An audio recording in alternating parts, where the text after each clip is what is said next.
Good morning. How y'all doing today? This first video today is going to be about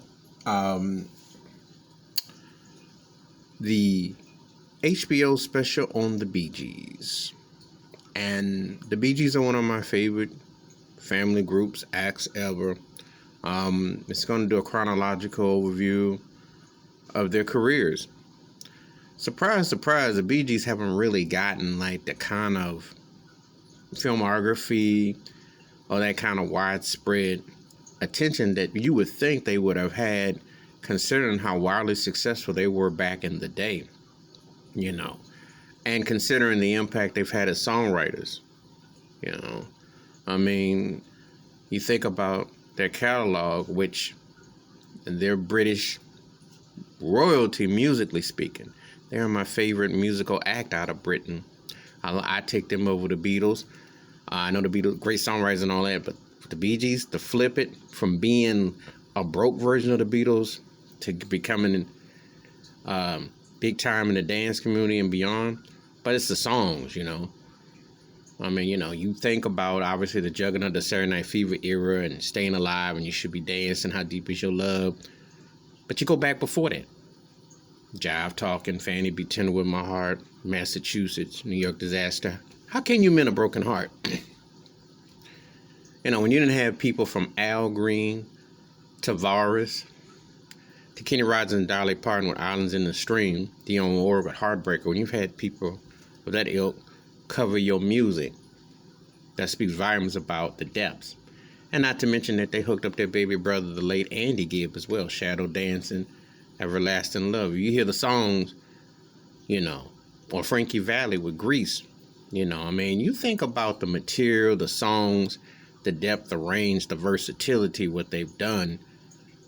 And it's pretty sad, too, now, because Barry Gibb is the last remaining of the brothers. Maurice, Robin, and Andy all have deceased and moved on. So it's very, in that regard.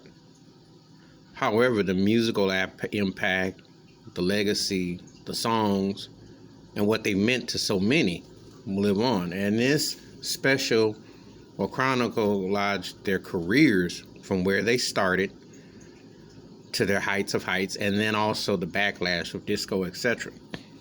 Because I would tell somebody that when there was the disco backlash and the Burning Rockets, etc., that was as close that the Bee Gees came to almost understanding the black experience, almost.